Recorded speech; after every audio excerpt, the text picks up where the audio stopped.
अस्सलाम वालेकुम। क्या हाल है आप सबके? उम्मीद है सब खैर खैरियत से होंगे। अल्लाह मियां हमेशा हम सबको अपने हिफ्ज़ व ईमान में रखे, आमीन सुम्मा आमीन। जी 2 दिन हो गए हैं, बारिश भी बहुत ज़्यादा हो रही है यहाँ हमारे इलाके में, बल्कि रियाद में। यहाँ हर जगह ही बारिश है और गंद बहुत मचा हुआ है, सड़कों पे पानी भरा हुआ है। तो कपड़े 2 दिन से मैंने डाले हुए हैं और सूखे नहीं हैं। लेकिन जो इस्त्री करने वाले कपड़े हैं वो बंदा उतार लेता है, वो आयरन से ही सूख जाते हैं, जो थोड़ी बहुत कसर रह जाती है। हालांकि ये ड्रायर से निकले हुए कपड़े हैं, लेकिन मॉइस्चर इनमें अभी है, अलमारियों में रखने के काबिल नहीं है। तो 2 सूट जो मेरे हस्बैंड के थे उनको तो मैंने इस्त्री कर लिया, कि मतलब इतने थे कि इस्त्री करने से वो बिल्कुल सही हो गए, बाकी मैंने वैसे ही छोड़ दिए। अब जनाब किचन में आई, बेटी उठ गई थी, उसके लिए नाश्ता बना रही थी। ये कल हम लूलू से लाए थे, स्पाइसी चिप्स हैं थिन क्रस्ट में, इतने अच्छे नहीं निकले वैसे, उसको नहीं पसंद आए, लेकिन अब ले लिए हैं तो ज़ाहिर है ख़त्म तो करेगी। साथ मैंने उसको एक बन था, उसके ऊपर थोड़ा सा मक्खन लगा के मैंने कहा वो दे दूँ, जो कि वो वापस बचा के ले आए कि मैं नहीं खाऊंगी, मेरा दिल नहीं है। बहरहाल वो चिप्स और उसका नाश्ता उसको दिया, और बादाम जो मैं देती हूँ। उसके बाद बर्तनों की बारी आई, बर्तन धोऊंगी।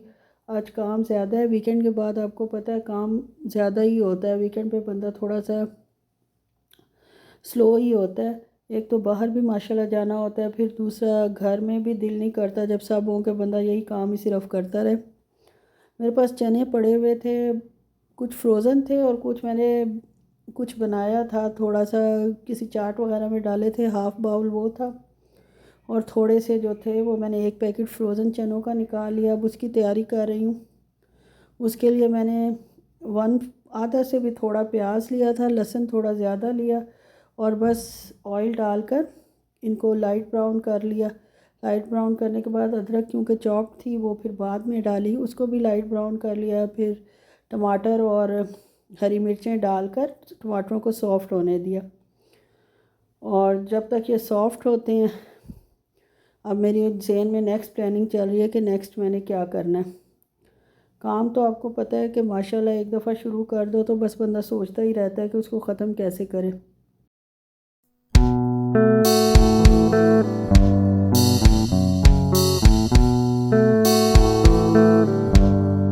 जैसे ही टमाटर सॉफ्ट हुए थे मैंने चूल्हा बंद कर दिया था। और कल मैं मछली लाई थी, रोहू तो नहीं मिली थी, बाटान कोई इस तरह की फ़िश थी, लेकिन वो मुझे लूलू वाले इंडियन होते हैं तो वो कह रहे थे कि रोहू की तरह की सऊदी फ़िश है।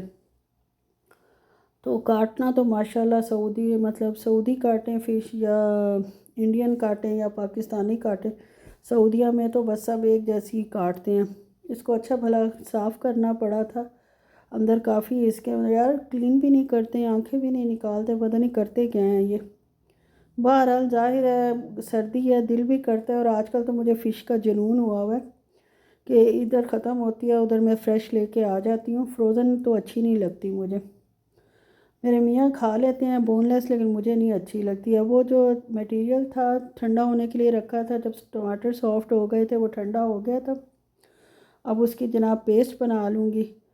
पेस्ट बनाने के लिए लेकिन जब मैंने उसमें डाला उसको, उसके बाउल में मशीन के, तो जनाब वो अभी भी गर्म था, फिर वो स्टक हो जाता। तो मैंने उसको थोड़ी देर के लिए ठंडा होने के लिए रखा था, और उसका दूसरा जग ले आई थी, उसमें लहसुन काफ़ी ज़्यादा, मतलब एक बड़ी पोथी मैंने डाली थी, पॉट जो होता है, साथ इसके नमक डाला है और सुर्ख मिर्च डाली है, हल्दी डालूँगी, सफ़ेद ज़ीरा डालूँगी। सफ़ेद ज़ीरा मैं हाथ से ही डाल रही हूँ क्योंकि चम्मच तो मुझे नज़र आई नहीं, हालांकि साथ ही पड़ी थी। बहरहाल, और इसके अलावा अजवाइन मैंने काफ़ी सारी डाली थी, थोड़ा सा साबुत धनिया डाला था, और बस, और थोड़ा मैं इसमें येलो चिली पाउडर भी डालूँगी 1 चम्मच, क्योंकि फ्राइड चीज़ में येलो चिली पाउडर से बहुत अच्छा स्पाइस आ जाता है। अभी भी मेरे मुंह में सोच के ही पानी आ रहा है। तो बस इसको मैंने मसाला ये वाला लगा के और इसको मैरिनेट होने के लिए रख दूँगी। फ्रिज में बिल्कुल नहीं, फ़ौरन रखूँगी, जब फ़िश का सारा पानी बाहर निकल आएगा फिर मैं उसको फ्रिज में रखूँगी, फिर 24 घंटे रख के फिर इंशाल्लाह फ्रीज़ करूँगी। और ये मसाला मेरा अब ठंडा हो चुका था जो मैंने चनों के लिए बनाया था। आम शोरबे वाले चने बना रही हूँ जो अमूमन घरों में बनते हैं, सब भी मेरे ख्याल में इसी तरीके से बनाते होंगे, लेकिन चलें शायद थोड़ा डिफरेंट भी हो क्योंकि डिफरेंट डिफरेंट तरीक़ों से। बहरहाल ये जब ऑयल निकल आया तो मैंने इसमें नमक, हल्दी, सूखा धनिया मतलब धनिया पाउडर, सफ़ेद ज़ीरा पाउडर और आखिर में मैंने इसमें सुरख मिर्च डाली थी, गरम मसाला पाउडर भी डाला था और इसको 10-1 मिनट हल्का हल्का पानी डाल के भूनती रही थी। उसे भूनने का क्या फ़ायदा होता है कि जो मसाला है ना वो आपकी एक लेयर में आ जाए, यानी टूटा टूटा सा ना लगे, यकजान हो जाता है। वो तजर्बे से ही आता है, मैंने खुद मुश्किल से सीखा। पहले मुझे पता ही नहीं चलता था कि सही भुना हुआ है कि नहीं है, लेकिन फिर आहिस्ता आहिस्ता अंदर सीख जाता है। सुरख मिर्च मैं आखिर में डाली हूँ, जब डाला है जब फुल फ्लेज ऑयल निकल आया ताकि सालन का कलर अच्छा बने। चने मैंने पानी पहले डाला था फिर चने डाले हैं क्योंकि फ्रोज़न थे तो वो अब उनको पकने के लिए छोड़ दिया। ये अलमारी जो सामान लाती हूँ हस्बैंड साहब मेरी हेल्प करते हैं, मैं रखवा देता हूँ, लेकिन रख के इस तरह आते हैं कि सारा फैला के आ जाते हैं, फिर मुझे उसको दोबारा नीट करना पड़ता है जाके। तो वो चना जब तक मैंने कहा उसका 10-15 मिनट वो हो जाए तो तब तक मैं ये सेट कर लूँ। ये येलो चिल्ली पाउडर है, हमने तो एक ही मंगवाया था लेकिन अल्लाह भला करे उस आदमी का, वो 3 पैकेट लेके आ गया। मेरे खैर यूज़ भी होते हैं तो यूज़ हो जाएंगे। तो ये अलमारी मैंने सेट की, ऊपर नीचे दोनों किए लेकिन ऊपर वाला मुझसे डिलीट हो गया। उसके बाद स्टोर में आई ये जो स्नैक बास्केट मैंने बनाई हुई थी वो जनाब बेटी खाली करके अपने कमरे में ले गई और इस छोटी बास्केट में सारा कुछ डाल के गई, जिसमें से आधी चीज़ें नीचे और आधी ऊपर। और फिर मैंने सोचा ये नीचे जो बास्केट पड़ी है ये इसी में ही डाल देती हूँ सारे स्नैक्स जो हैं।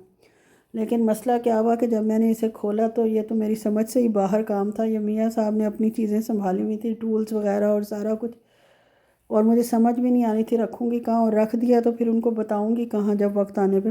तो इसलिए मैंने उसको वैसे एज इट इज़ ही वापस रख दिया और बास्केट में अरेंज कर दिए जितने मुझसे हुए। ये देखें जी मेरे चने का सालन माशाल्लाह बिल्कुल तैयार है, बड़ा अच्छा खुश रंग सालन बना है। और अब इतने काम के बाद मेरा स्नैक टाइम, अब मैं स्नैक इंजॉय